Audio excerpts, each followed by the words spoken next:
Welcome to The Secrets of Success. By following the proven techniques of the guests who appear on this series, you'll learn that even successful people run into detours and failures, and how you can apply their success techniques to change your life. You're now listening to the most unique show on radio, the show dedicated to making you a success. Want to be the leader who gets things done? Listen to our guest, Chris Westfall, author of Leadership Language. Chris, thanks for being with us today. Bill, it's a pleasure. Thanks for having me. Now, you've written a book, Leadership Language, and you begin by saying, and this surprised me, poor communication causes stress, delays projects, and it can hurt sales by 20%. And people who are in sales, that's a disaster number to them because they want everything to be pointing upward and getting those bigger commissions. So talk about that. Well, anything that points towards missed opportunity is something that we have to look at in business. And one of the things that stood out for me that really inspired me to write this book is an article that I read in the Harvard Business Review that says that over 2/3 of managers are uncomfortable talking to employees for any reason. And I was stunned by that statistic, that 69% of managers are uncomfortable communicating for any reason. I thought, why is that? Isn't it true that poor communication skills is the number one epidemic that's attacking our businesses today? And for a salesperson who depends on their story and their ability to communicate for their livelihood, of course it's vital. But what about people who are in leadership roles and people who have teams and of moving into a leadership role? No matter what your goal is in business or your goal for your business, that goal starts with your story. And if you can't communicate, you're lost. And that's certainly true. And you said 70% of managers are not comfortable talking to employees. That's what the Harvard Business Review says. It's actually 69%. I rounded it up. But yeah, talking to employees for any reason. And you know, of course, the difficult conversations like providing feedback or corrective action show up. But we're losing our ability to communicate. And that's kind of crazy because we have more ways to connect than ever. But are we able to turn our connections into something that's meaningful and something that produces results in business? That's really what leaders have to do. Now, when you say communicate, what comes under the heading of communicate? I mean, I think of talking to someone, but is it just that? Is it more widespread?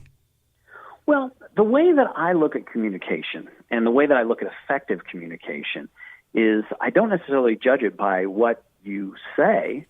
I judge it by what people do when you're done talking. And so that communication, and I say talking, I mean, sometimes action can come from an email or even from a tweet, as we well know. But the idea is to inspire action, to compel others in a way that helps them to act in their best interest and in the interest of the business or the organization that you serve. That's effective communication. Now, Chris, you mentioned in your book that this is a personal discovery book, not just tips on what to do. And you're someone who should know about that because you've written 7 books, I think, or 8 books. You're an executive coach. You work with the top companies in the world. Am I correct? That's correct, Bill. I've been very fortunate, very blessed in my career, yes. Well, there's a reason, I guess, why people get blessed and fortunate. They do a good job and things work out for them. But I just wanted to point that out. So this is hands-on. This is not something that's in the ivory tower that might be happening.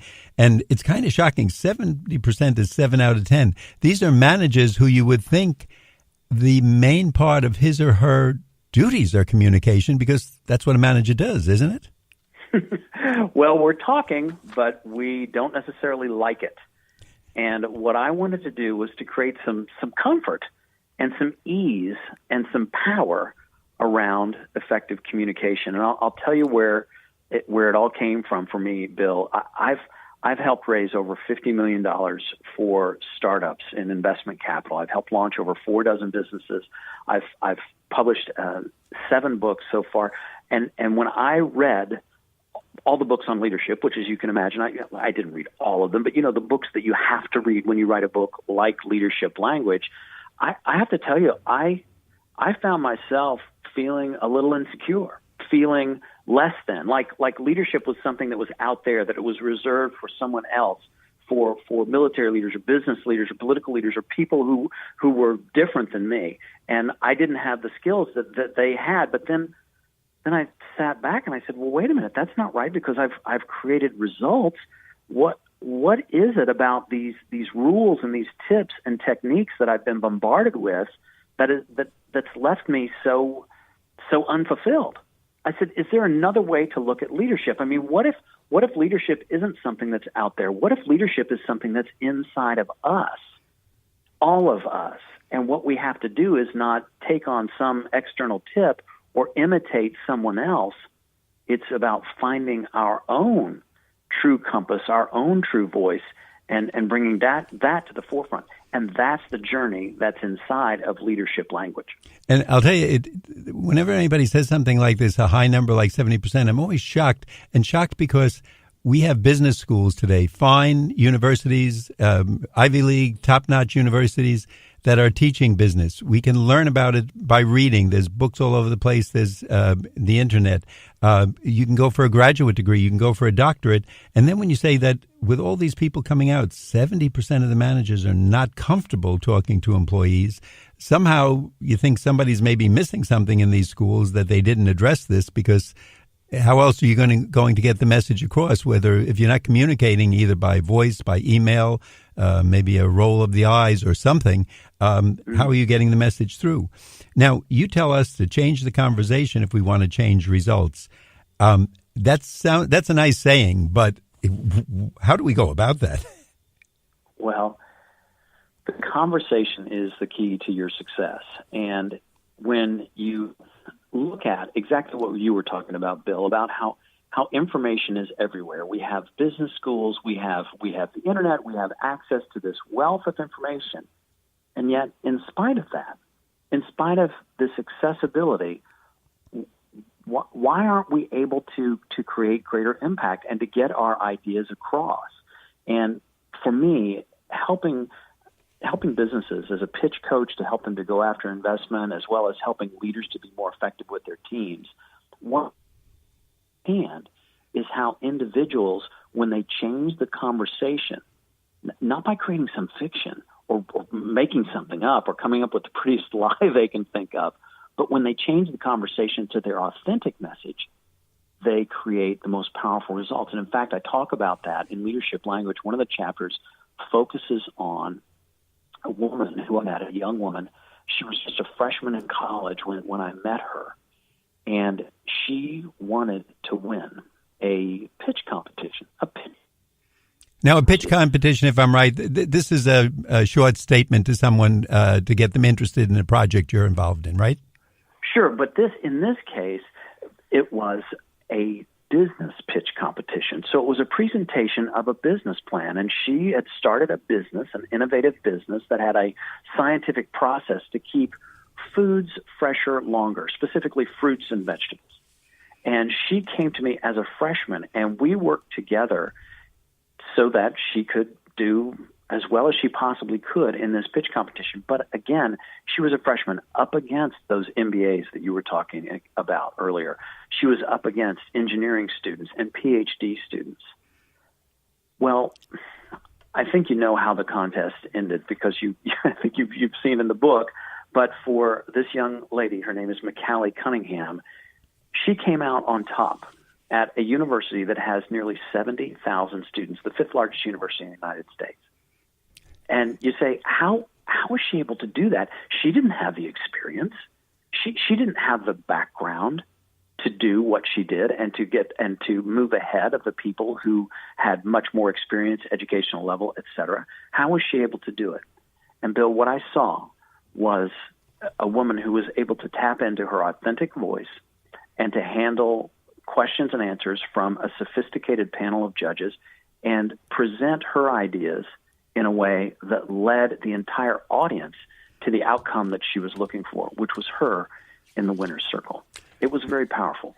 Chris, at this point, I'd like to let our audience know that if they're sitting there listening and they're saying, who am I listening to and who is this guy? Well, you're listening to The Secrets of Success on the voice of Nassau Community College, 90.3 WHPC. I'm your host, and the person you're listening to today is our guest, Chris Westfall. He's the author of Leadership Language. And Chris, would you please tell us, where can we get your book, and is there a website that we can find out more information? Absolutely. You can find my book on Amazon as well as any book retailer where books are sold, but you can find it on Amazon. You can also find out more about me and more about the book on my website, and that is westfallonline.com. And my last name is spelled just like it sounds, westfallonline.com.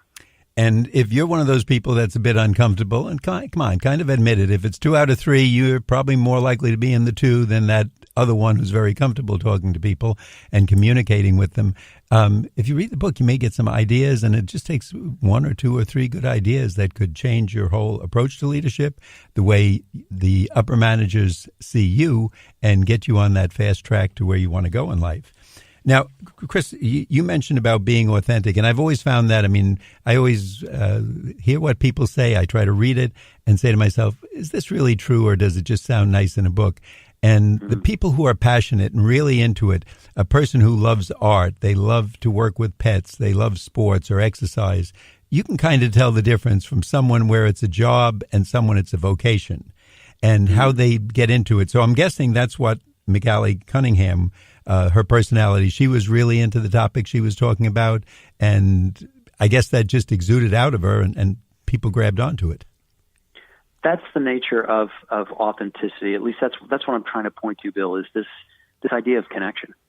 I mean, when you connect to that thing that you care about, if it's a nonprofit, if it's a cause that you support, or if it's, as you were mentioning, animals, or whatever it is that you care most about, that place of connection is a place where conversations become easier and more powerful. It's a natural skill that we can access. There's not a 6-step process to access it. It's just simply being willing to say what it is that you really care about. And, for folks listening to this, it might be, well, I'm working on an inventory report for the fourth quarter. I don't know that I really care about that. Well, that certainly is a business issue, but the intention of the book is to take a look at your potential and the things that matter most to you, as well as the people that matter most to you, so that you can find a way to connect with those ideas that matter most. And the inventory report may not be the love project of your life, but if there's something that you want for yourself in your business, in your career, in your relationships, from your professor, whatever the case may be, think about the way that you communicate your ideas, because if the stakes are high and the outcome matters to you, you'll want to change the conversation. And this book will show you how to do it. Now, Chris, I see that you say that leadership is already there. We just have to know where to look. By that, do you mean looking in the mirror or reading your book, or what should we get out of that statement? Well, the easy answer is always read my book, of course, but I think that what we have to do to find the leadership that lives inside us is to remember the quote from an author who I really admire, an Israeli scientist by the name of Horan, who wrote that in the old days, knowledge was power. Today, power means knowing what to ignore. And if you want to find the source of real leadership, it's about learning what to ignore. And when I say what to ignore, I'm not talking about, what's going on in your Instagram feed right now. I'm talking about the thoughts and ideas that are running through your head that simply don't serve you, that are keeping you from that life, that potential, that impact that you want to have. Because if there's an impact that you want to have, but it's not happening, you've got to ask yourself, what are you doing to keep it out? I love that statement, and we always look for a takeaway from all of our shows. But power is knowing what to ignore. We get so much information today. We could spend forever on the internet watching the news, watching something on TV. It'll attract us for a few seconds. But if we can ignore it, the things that are wasted and just, time spenders, I guess that's what's going to drive us ahead. It's true. And I take a real look at the thinking that that holds us back. And this isn't a book about how to change your thinking or how to change your mindset. It's a book about recognizing your thinking for what it is, which is just a thought. And a thought can't hurt you, but it can